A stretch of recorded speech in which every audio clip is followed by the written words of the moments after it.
पूरी सर्दियाँ यदि आप फ्लावरिंग चाहते हैं अपने गार्डन में और परमानेंट फूलों की बेल लगाना चाहते हैं तो इन पौधों को आप ज़रूर ऐड कीजिए। इनमें सबसे पहला पौधा है बुगनविला का।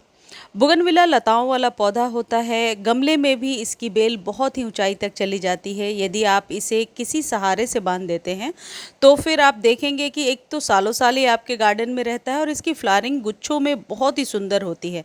तो इसके फ्लावरिंग का समय अब होने लगा है। नवंबर के फर्स्ट वीक से लेकर के फरवरी मार्च तक इसमें लगातार फ्लावरिंग होती रहेगी। इसे अभी आप ज़रूर अपने गार्डन में ऐड कीजिए। इसके 5 से 6 कलर्स अभी आपको नर्सरी पर मिल जाएंगे। परमानेंट पौधा है और इसके लिए 8 से 12 इंच के बीच का कंटेनर बहुत ही सही होता है। यदि आप इसे ज़मीन में लगाते हैं तो फिर ये बहुत ही ऊंचाई ले लेता है और इसकी फैलाव भी बहुत ज़्यादा हो जाती है।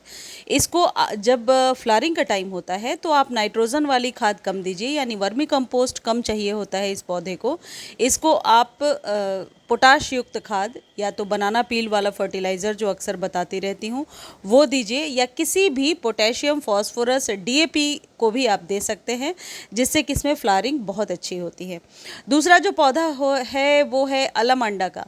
परमानेंट पौधा है और इसके कलर्स भी बहुत सारे आते हैं। अलमंडा में येलो और वाइट, पिंक या फिर येलो में भी एक ऑरेंज मिक्स होता है। ये कलर बहुत ही आप कह सकते हैं कॉमन कलर्स हैं। और देखिए ये परमानेंट है, जितनी बार आप कट करेंगे और ऊपर बांधेंगे ट्रेलिस से ये ऊपर बढ़ता ही जाता है। तो इस पौधे को अपने गार्डन में अभी आप ऐड कर सकते हैं। अभी इसके फ्लावरिंग का ही टाइम है। तो अलमंडा के 4 से 5 कलर्स अभी आपको नर्सरी पर मिलेंगे। ये है नाग चंपा। यदि आप गुच्छों में फूल चाहते हैं और कोई पौधा पेड़ नुमा आकृति ले ले गमले में ही, तो उसके लिए नाग चंपा सबसे बेस्ट एक आप कह सकते हैं ऑप्शन हो सकता है। परमानेंट पौधा है, लास्ट ईयर भी मेरे पास था। जब कट किया उसके बाद ये इतनी ऊंचाई फिर से इसी सीज़न में ले चुका है।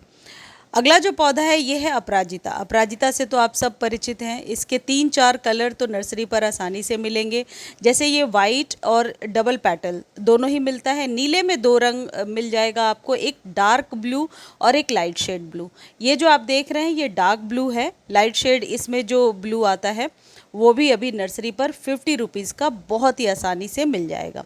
अपराजिता को भी आप पोटेशियम युक्त खाद दीजिए, वेलरन सॉइल में लगाइए और सभी के लिए 8 से 12 इंच का कंटेनर बेस्ट है। इन पौधों को रिपॉट करने का जो टाइम होता है वो हमेशा रेनी सीज़न या फरवरी में ही रिपॉट कीजिए तो बेस्ट रहेगा।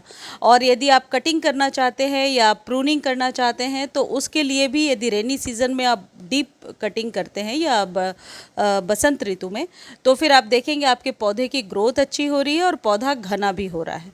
अपराजिता को बीजों से भी लगाया जा सकता है और बीज लगाने का जो समय है वो बरसातों में है और जनवरी के बाद मार्च तक इसके बीज लगते हैं। लताओं वाला पौधा है, बहुत आसानी से बढ़ता जाता है। अगला जो पौधा है जो अभी आप लगा सकते हैं ये है क्लेमेटिस, जिसे रंजाई के नाम से भी जाना जाता है। बहुत ही सुंदर खुशबू वाला ये पौधा है। इसे लगाइए, एक साथ एक गमले में 1000 से भी ज़्यादा फूल खिलेंगे। ये ऐसा पौधा है जो एक तो खुशबू तो बिखेरता ही है, देखने में खूबसूरत भी बहुत है। और इसकी जब आप इसे ऊंचाई से बांधते हैं ये चारों तरफ से फैलता हुआ ऊपर बढ़ता है। सिर्फ 1 या 2 पत्तियाँ नहीं बढ़ती हैं इसकी, ये चारों तरफ से फैलाव लेकर बढ़ता है, इसलिए बहुत ही खूबसूरत लगता है। इसको मैंने भी 10 इंच के कंटेनर में लगाया है। बहुत आसानी से ग्रो हो रहा है। इसकी कटिंग भी बहुत आसानी से लग जाती है। सिर्फ एक चीज़ का ध्यान रखिए कि इसमें पानी डेली चाहिए होता है। तो सर्दियों में जब आप इसे लगा रहे हैं तो पानी चेक करके दीजिएगा, कहीं ओवर वाटर से पत्तियां पीली ना हो जाएं। लेकिन गर्मियों में यानी कि साल के आपको 10 महीने इसमें डेली ही पानी देना है। ये जितने भी पौधे मैं आपको बता रही हूँ इनको प्रॉपर धूप की ज़रूरत है, बिना सनलाइट के ग्रो नहीं होंगे। गुड़हल का पौधा यदि आप घर में लगाना चाहते हैं जो पेड़ नुमा आकृति ले लेता है, और गुड़हल को यदि ज़मीन में लगाया जाता है बहुत ऊंचाई से बढ़ने लगता है, तो गुड़हल को अभी आप घर में लगा सकते हैं। देसी गुड़हल हो या हाइब्रिड मुझे लगता है गमले में ज़्यादा बेहतर परफॉर्म करता है।